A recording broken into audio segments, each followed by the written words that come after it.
अदालत में झांगुर की आज पेशी होगी। एटीएस उन्हें आज कोर्ट में पेश करेगी। एटीएस की पूछताछ में कई बड़े खुलासे हुए हैं। ईडी भी आज जांच रिमांड के लिए मांग कर सकती है और इसके बाद यहां पर और भी बड़े राज जो है वो खुल सकते हैं। विदेश तक यहां पर झांगुर का नेटवर्क पूरी तरीके से फैला हुआ था, जिसको खंगालने में तमाम इस वक्त टीमें लगी हुई हैं। अवैध धर्मांतरण मामले का आरोपी झांगुर की मुश्किलें अब लगातार बढ़ती जा रही है।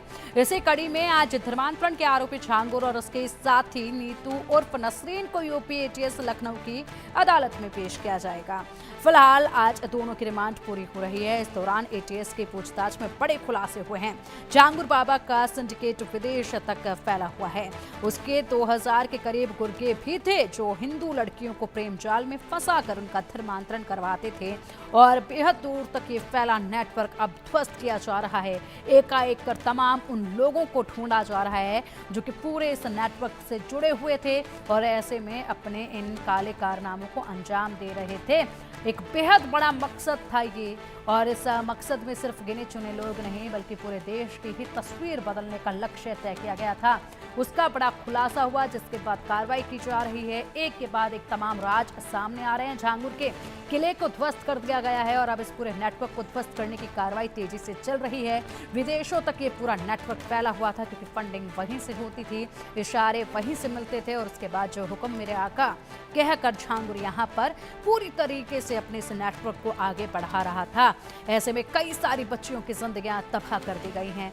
बड़े अपने मंसूबों को कामयाब जो है ये झांगुर बाबा कर चुका है, लेकिन अब आगे उनके और मंसूबे कामयाब नहीं हो पाएंगे क्योंकि उनके इस पूरे नेटवर्क को, जो कि इस वक्त का सबसे बड़ा ऐसा नेटवर्क जो कि धर्मांतरण करवाता था, उस नेटवर्क का भांडाफोड़ हुआ और उसके बाद कार्रवाई तेजी से अब हो रही है। तो ऐसे में एकाएक कर तमाम उन लोगों तक पहुंचा जा रहा है जहां तक ये नेटवर्क फैला हुआ था, जो लोग इसमें जुड़े हुए थे और इसके बाद एक एक पर बड़ी कार्रवाई जो है वो की जा रही है। अब चलिए इसी पर अधिक जानकारी के लिए हमारे सहयोगी अभिषेक सिंह का रुख कर लेते हैं। अभिषेक, झांगुर की आज कोर्ट में पेशी होगी। जितने दिन रिमांड पर रहे, पूछताछ हुई, बड़े खुलासे हुए, आज कोर्ट में क्या हो सकता है? देखिए, रिमांड की अवधि खत्म हो रही है और झांगुर को कोर्ट में पेश किया जाएगा और उसके बाद जो जानकारी मिल रही है कि एटीएस रिमांड आगे बढ़ाने के लिए कोर्ट में एप्लीकेशन देगी। कोर्ट क्या कुछ कहता है, 7 दिन की क्या और रिमांड ली जाती है। इससे पहले एटीएस 14 दिन की रिमांड चाहती थी, लेकिन कोर्ट ने 7 दिन की रिमांड दी और अब क्या एटीएस 7 दिन की और रिमांड मांगती है। ये बिल्कुल साफ है कि इन 7 दिनों में एटीएस के हाथ कई सारे सबूत लगे, कई सारी जानकारियां लगी और आने वाले दिनों में अगर ये रिमांड की अवधि कोर्ट बढ़ाता है तो बड़ी तादाद में कई बड़े खुलासे होंगे और इस इंटरनेशनल नेटवर्क से जुड़ी कई जानकारियां निकल पाएंगी। साथ ही साथ इन्फोर्समेंट डायरेक्टरेट भी रिमांड पर लेना चाहता है झांगुर को। क्या ईडी रिमांड पर लेने के लिए एप्लीकेशन मूव करती है कोर्ट में, ये भी देखना दिलचस्प होगा कि एटीएस के बाद क्या ईडी पूछताछ करती है और इसके बाद क्या देश की कोई और एजेंसी भी पूछताछ कर सकती है, क्योंकि ये पूरा मामला इंटरनेशनल फंडिंग, विदेशी बैंक में खाते और फिर राष्ट्र विरोधी घटनाओं के लिए भेजा जा रहा इस तरह का पैसा जो खास तौर पर धर्मांतरण कराकर दूसरे देशों से चंदे के रूप में मंगाया जा रहा था, उसका इस्तेमाल और किस तरह किया जा रहा था यहाँ की डेमोग्राफी बदलने के लिए। साथ साथ नेपाल से सटे यानी इंटरनेशनल बॉर्डर से सटे हुए वो इलाके जहाँ पर पूरी तरह से युवाओं को ब्रेन वॉश कर उन्हें लव जिहाद करने के लिए प्रेरित किया जा रहा था, ये भी बातें खुलकर सामने आई हैं सूत्रों के मुताबिक कि ये सारी भी प्लानिंग का हिस्सा थी।